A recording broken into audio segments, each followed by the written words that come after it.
사도행전 2장 38절입니다.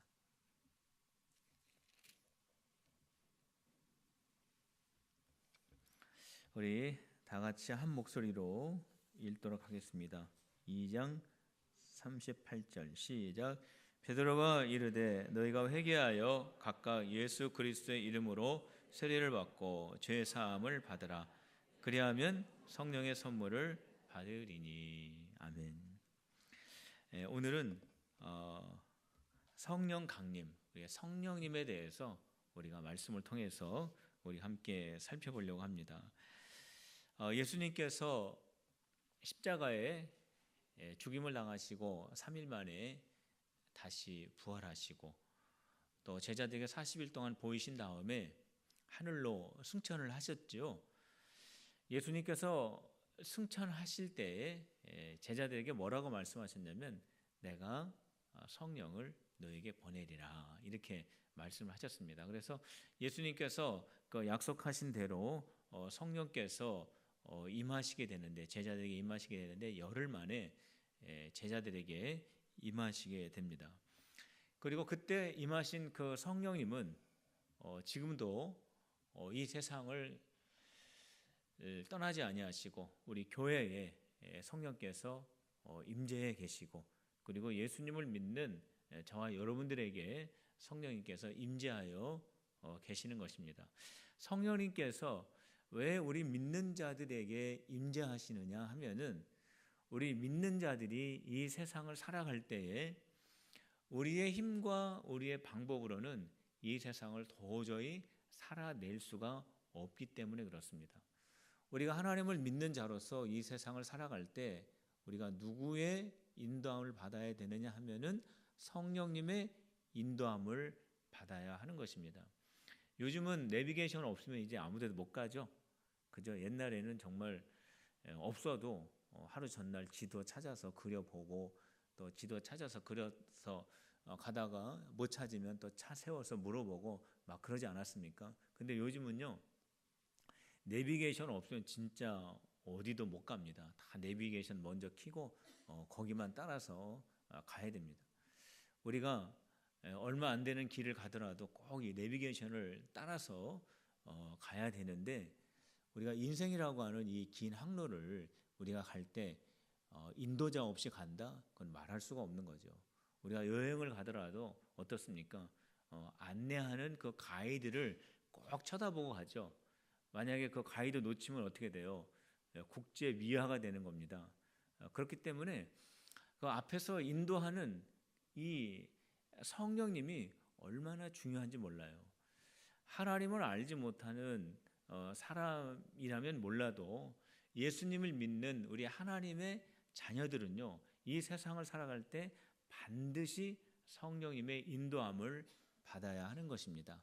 우리 필그림의 성도 여러분, 성령의 인도함을 받는 저와 여러분들이 다 되시기를 주님의 이름으로 축원합니다. 우리가 이 세상 살아갈 때 우리 힘으로는 절대 못 살아갑니다. 성령님이 우리를 인도해 주셔야 우리가 하나님의 자녀로 주님의 길을 걸어갈 수 있습니다. 그래서 성령님이 어떠한 분이신가? 오늘은 하나님의 말씀을 찾아가면서 우리를 인도하시는 성령님이 어떠한 분이신가를 우리 함께 살펴보려고 합니다. 자, 우리 처음 화면을 한번 보여주시기 바랍니다. 자, 이 성령님은 예수님께서 약속을 하신 분입니다. 예수님께서 성령을 너희에게 보내주시겠다라고 약속을 하셨어요. 자, 우리 그 누가복음 24장 49절이죠.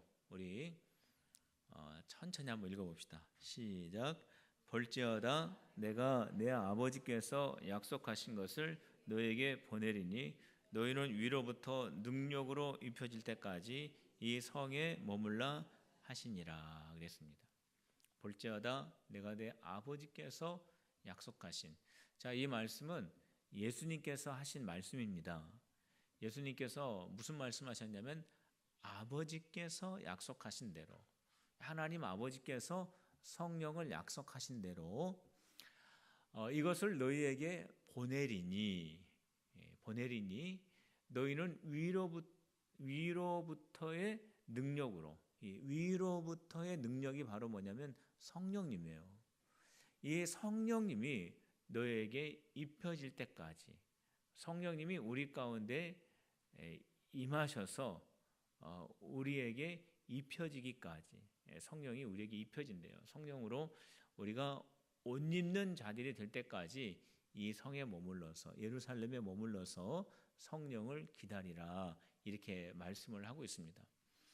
자, 하나님께서 성령님을 약속하셨고 내가 성령님을 너에게 보내리라 말씀을 하십니다. 능력의 성령님을 우리에게 보내신다라고 그렇게 말씀하고 있는 거죠. 이 말씀을 보면은 예수님께서 성령님을 약속하셨다. 하나님께서 성령님을 약속하셨다. 하나님께서 성령님을 우리 믿는 자들에게 보내시기로 약속하셨다라고 그렇게 말씀을 하고 있습니다. 여러분들 마음속에 성령님이 계십니까? 성령님은 언제 들어오십니까? 우리가 예수님을 영접할 때 성령님이 들어오셔요. 왜냐하면 성령님이 아니고서는 예수님을 나의 주님으로 이해할 수가 없기 때문에 그렇습니다. 만일 여러분들 가운데 정말 예수님이 나의 구주이시며 예수님으로 말미암아 내가 구원받은 하나님의 자녀가 되었다라고 하는 이 사실이 믿어진다면 그거는 성령님이 여러분들 마음속에 이미 들어오신 것입니다. 예수님에 대한 지식과 십자가에 대한 지식과 영생에 대한 지식은요, 세상 지식이 아니에요. 그렇기 때문에 이 지식은 우리가 배워서 알 수 있는 지식이 아닙니다. 누가 이것을 잘 설명해 준다고 해서 알아지는 것도 아닙니다. 예수님이 그러셨죠. 베드로에게, 베드로야, 너는 나를 주는 그리스도시요 살아계신 하나님의 아들이다 라고 고백을 했는데 이것을 너에게 알게 한 것은 혈육이 아니다 그랬습니다. 베드로, 네가 예수님이 누구인지를 분명하게 고백을 했는데 이것은 하늘에 계신 아버지가 너에게 알게 해주신 것이다 라고 말씀을 하셨거든요. 그렇기 때문에 예수님을 저와 여러분들이 정말 믿고 예수님을 우리가 나의 구주로 믿고 내가 하나님의 자녀가 되었다라고 하는 이 영적인 진리를 우리가 알고 있다면은 이거는 성령님이 알게 해주신 것이다라는 겁니다.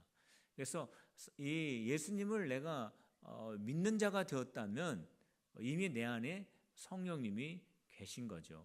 여러분들 마음에 성령님이 계십니까? 예수 믿는 사람들 마음속에는 성령님이 이미 계셔요. 성령님이 우리 안에 계십니다. 성령님이 기운이 셉니까? 근심 걱정이 기운이 셉니까?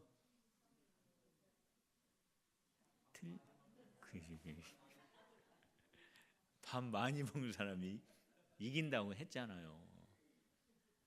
그죠? 누가 이겨? 누가 세요? 밥 많이 드세요, 여러분들도. 누가 기운이 세냐면요, 밥 많이 먹는 게 기운이 센 거예요.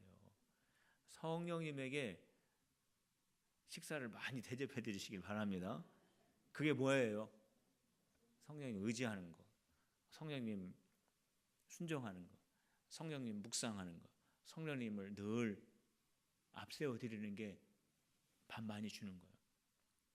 걱정, 근심, 염려 계속 묵상하는 거는 거기에다가 밥을 주는 거예요. 우리 안에는 성령님이 계세요.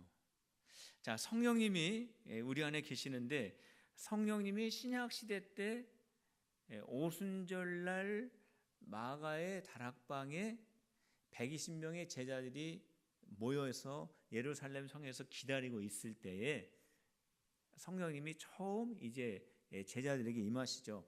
예수님께서 약속하신 그 성령님이 제자들에게 임하시게 됩니다. 자, 다음 화면을 한번 봐주시기 바랍니다.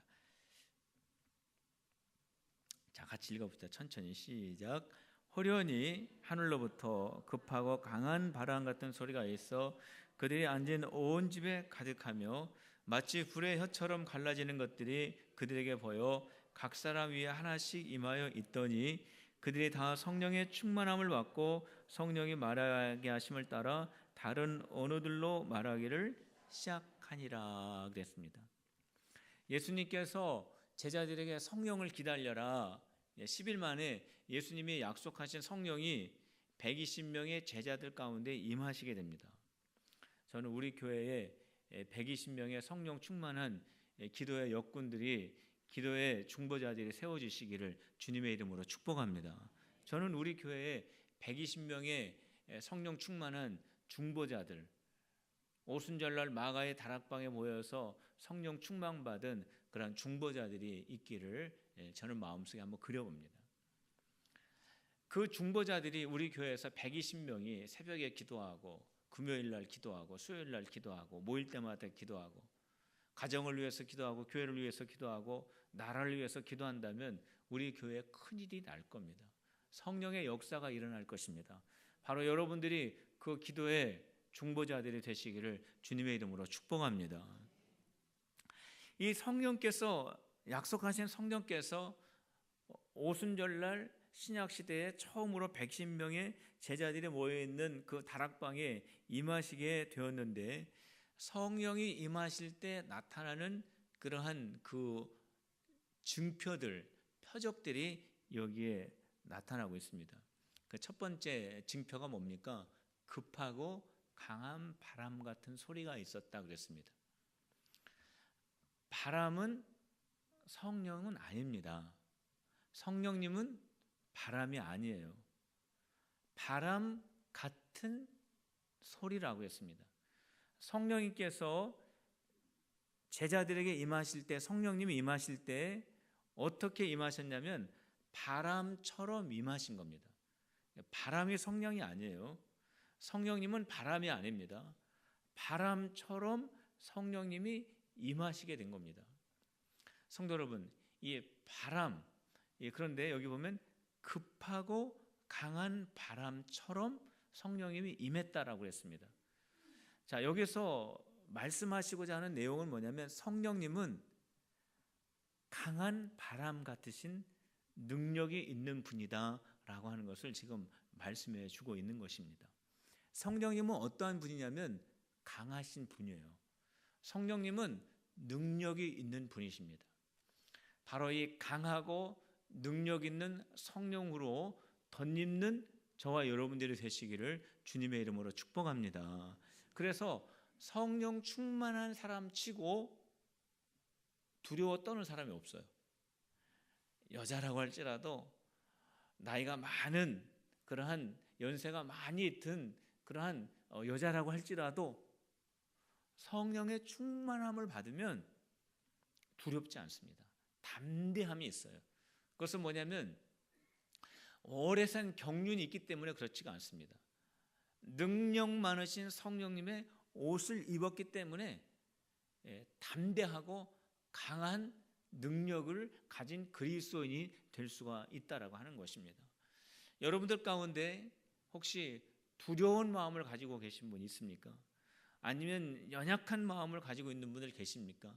아니면 내가 좀 용기가 있고 담대함이 필요한 분들이 있습니까? 오늘 이 시간에 성령의 옷을 입으시기를 주님의 이름으로 축복합니다. 성령에 덧입으면 성령은 강한 능력 있는 분이시기 때문에 능력이 있고 담대하고 용감한 크리스찬이 될 수가 있다라고 하는 거죠. 이 성경에 보면은 바람과 같이 강한 능력을 가지고 역사한 사건이 하나 있는데 대표적으로 그게 뭐냐면은 모세의 홍해 사건입니다. 이스라엘 백성들이 애굽에서 나와서 가나안 땅을 향해서 갈 때에 앞에 홍해가 가로막혀 있잖아요. 근데 그 앞에 그 홍해를 놓고 모세가 하나님께 기도했을 때 하나님께서 지팡이를 들고 손을 내밀라고 했습니다. 그때 어떻게 됐어요? 홍해가 어떻게 됐죠? 강한 동풍이 불었다고 했습니다. 바람이죠.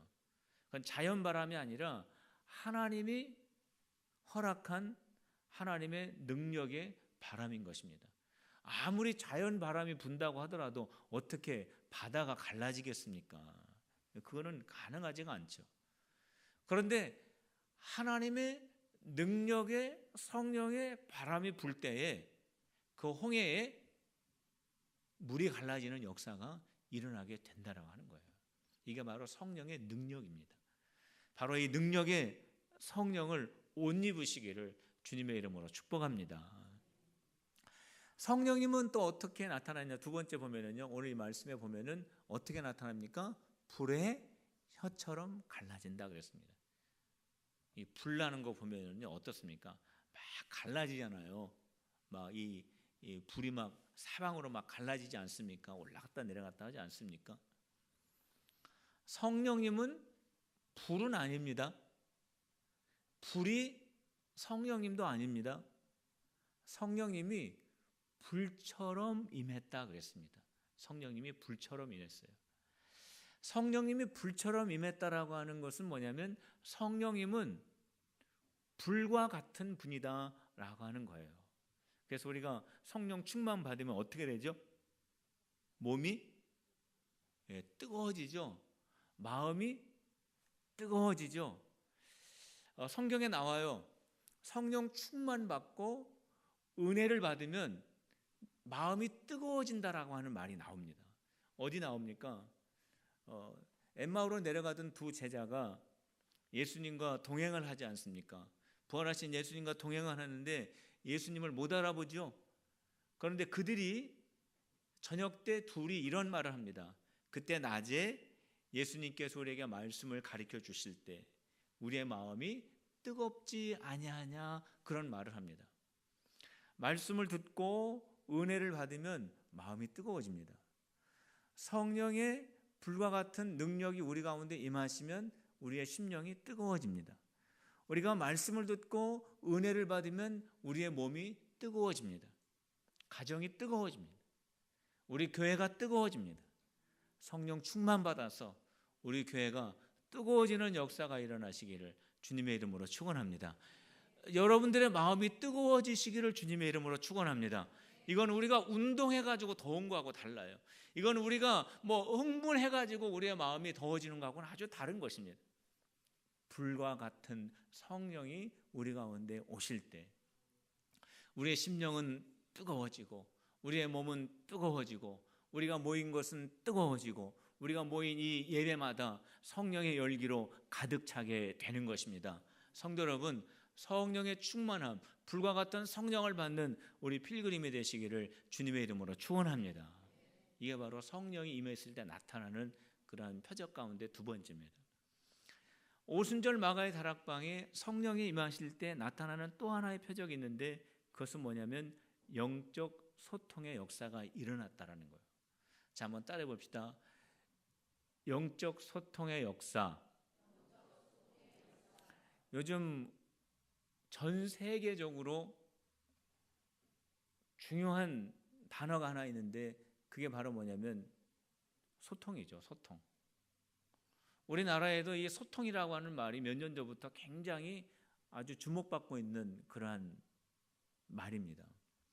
그만큼 소통을 중요하게 여긴다라고 하는 말이죠. 성도 여러분, 요즘 특히 우리나라 같은 경우 우리나라 같이 인터넷이 잘 구축되어 있는 나라가 흔치 않습니다. 우리나라는 땅이 좁기 때문에 이 인터넷망이 얼마나 세밀하게 잘 구축이 되어 있는지 몰라요. 그래서 어디서든지 우리나라뿐만이 아니라 전 세계와 네트워크 할 수 있는 나라가 우리나라입니다. 그래서 우리는 한 건물 안에 있어도 이 전산망을 통해서 우리가 서로 이렇게 네트워크를 할 수 있습니다. 그런데 문제는 뭐냐면 이렇게 전산과 컴퓨터와 첨단 어떤 기기를 통해서 우리가 잘 이렇게 네트워크 24시간 가동이 되고 있지만 소통이라고 하는 이 단어가 점점 필요하게 느껴지는 시대에 우리가 살고 있어요. 이건 무슨 말이냐면 소통이 안 되고 있다라고 하는 사실이죠. 성도 여러분, 우리가 알아야 될 것이 있습니다. 그것은 뭐냐면 우리 교회도 소통이 있어야 됩니다. 그런데 이 소통은요, 어떻게 할 때 교회에서는 소통이 이루어지느냐 하면은 교회 안에 무슨 컴퓨터를 많이 갖다 놓는다든지 아니면은 모든 성도들이 스마트폰을 사용한다든지 그런 게 아닙니다. 교회가 소통할 수 있는 유일한 방법이 하나 있습니다. 그것은 뭐냐면 성령의 충만함을 받을 때 우리 교회는 소통할 수 있는 것입니다. 오늘 초대교회 때 성령이 임하였을 때 어떠한 역사가 일어나느냐? 120명 이 사람들이 모두가 다 외국어를 했다 되어 있습니다. 여기 방언을 했다라고, 다른 나라 말을 했다라고 기록을 하고 있는데요. 다른 언어를 말하기를 시작하니라 라고 되어 있는데요. 이때 당시에는요, 오순절날 마가의 다락방에 120명의 성도들이 모여 있었는데, 그때 당시에는 이 오순절 절기를 지키기 위해서 이 많은 디아스포라 유대인들이 모였어요. 디아스포라 유대인들은 뭐냐면 남유다가 멸망하고 북이스라엘이 멸망할 때 그 소아시아라든지 이런 쪽으로 다 흩어진 애굽이라든지 이런 쪽으로 흩어졌던 그러한 유대인들 2세, 3세들이 예루살렘으로 명절을 지키기 위해서 모였다라는 거예요. 그들은 다 다른 언어를 사용했죠. 그런데 예수님의 이 120명의 제자들이 외국어를 배운 것도 아닌데 성령이 임하였을 때 다른 나라 말을 해서 다른 나라에서 모여든 디아스포라 이스라엘 그 후세들이 다 알아들을 수 있도록 복음을 들었다라고 그렇게 말씀하고 있는 겁니다. 이게 바로 뭡니까? 소통이죠. 이 소통의 역사가 일어나면서 어떠한 소통이 일어났습니까? 복음의 소통이 일어나게 된 것입니다. 성도 여러분, 성령이 임할 때에 교회는 소통의 역사가 일어나는 겁니다. 하나님의 은혜를 받을 때에 교회는 소통의 역사가 일어나게 되는 것입니다. 왜 그러냐면요, 성령님은 한 분 성령이시기 때문에 그렇습니다. 성령 충만함을 받지 못하면 불통입니다. 은혜 받지 못하면 불통입니다. 소통이 일어나지 않습니다. 우리 필그림교회가 소통하는 교회 되시기를 주님의 이름으로 축복합니다. 그러기 위해서는 우리가 성령 받아야 돼요. 은혜 받아야 돼요. 말씀 받아야 됩니다. 왜냐하면 한 가지 말씀이고 한 가지 은혜고 한 성령이기 때문에 그렇습니다. 우리 성령 충만함으로 한 몸을 이루는 우리 필그림의 성도들이 되시기를 주님의 이름으로 축복합니다. 성령 받는 방법이 있습니다. 성령 받는 방법. 자, 우리 다음 화면 보시죠. 자, 우리 성령 받는 방법이 저기 이제 나와 있는데 우리 천천히 한번 읽어봅시다. 시작. 베드로가 이르되 너희가 회개하여 각각 예수의 이름으로 세례를 받고 죄 사함을 받으라.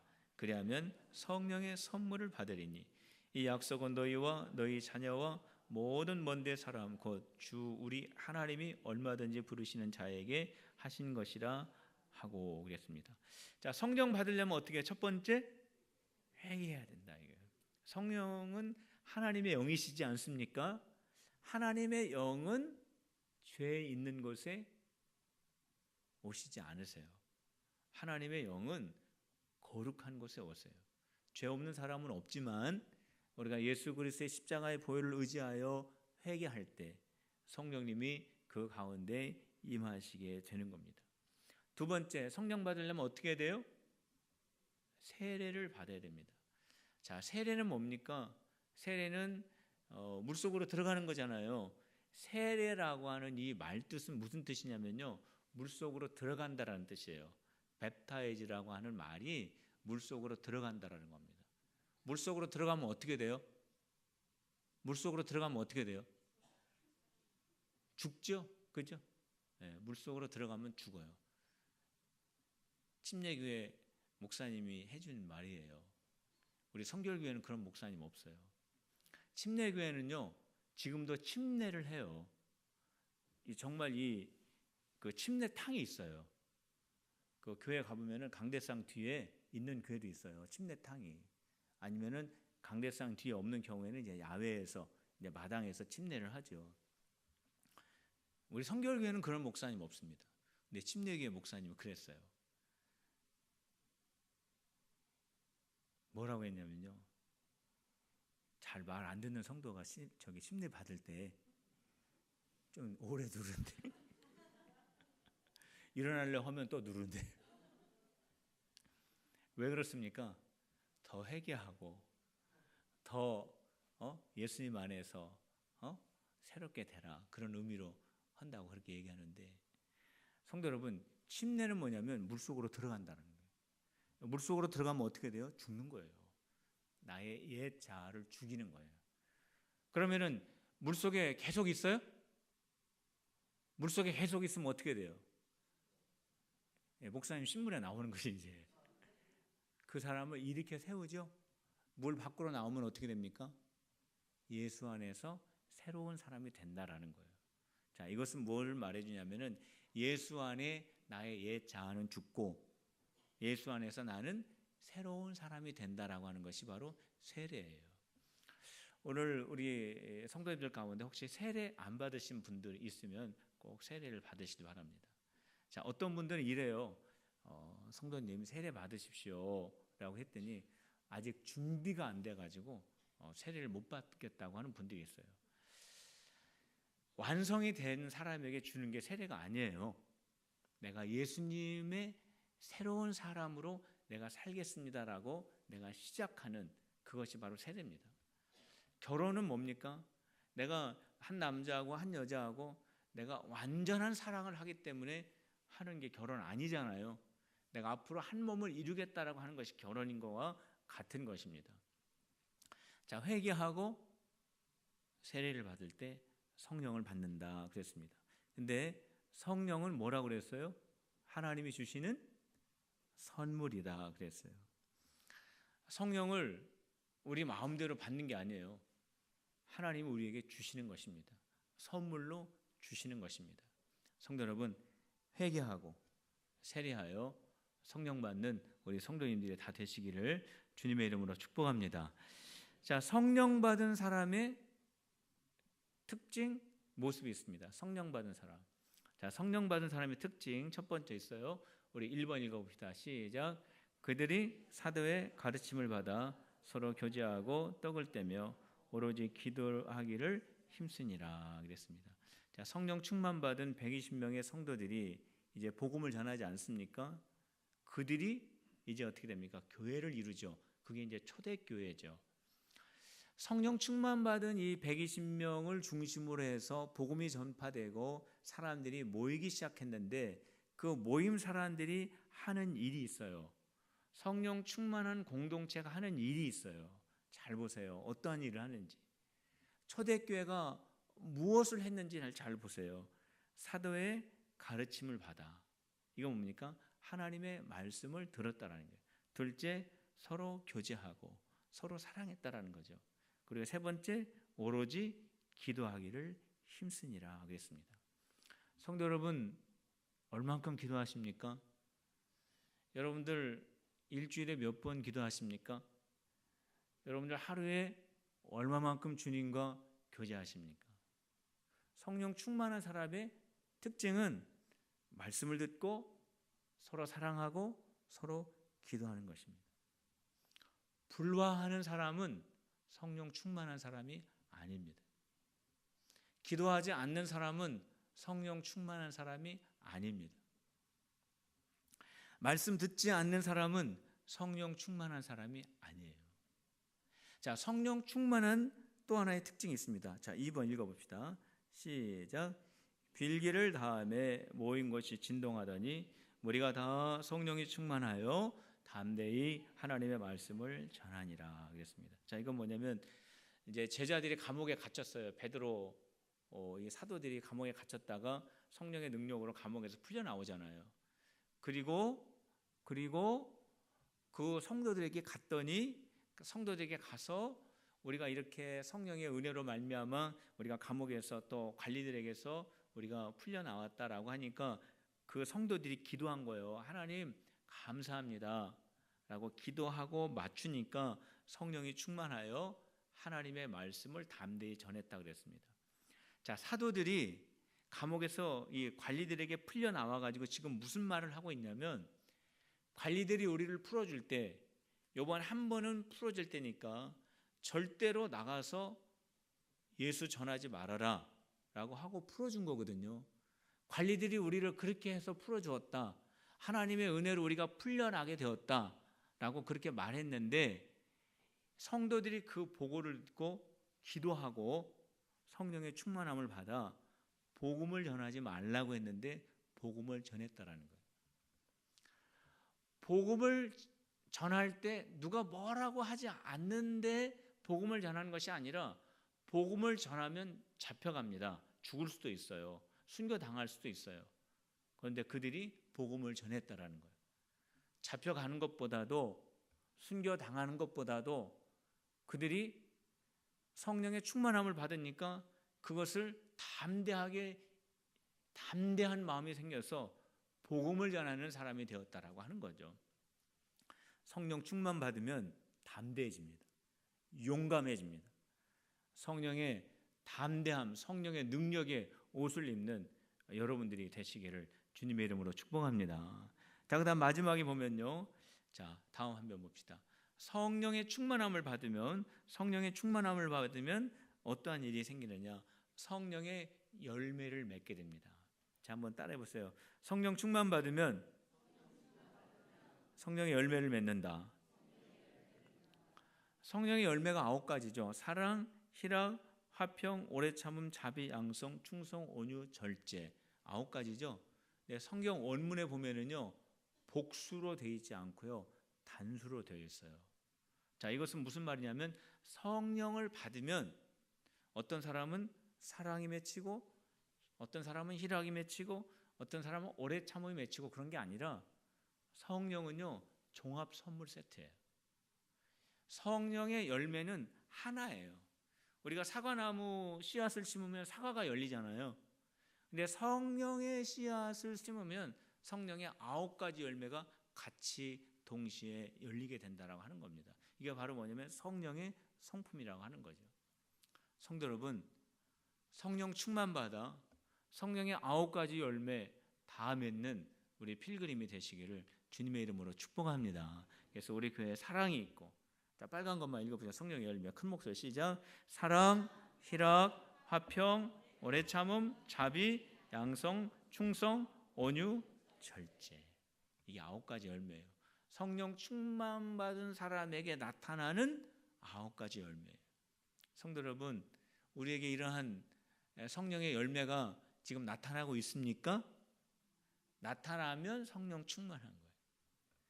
우리 모두에게 이러한 귀한 열매들이 있으시기를 주님의 이름으로 축복합니다. 기도하겠습니다. 하나님 아버지, 감사합니다.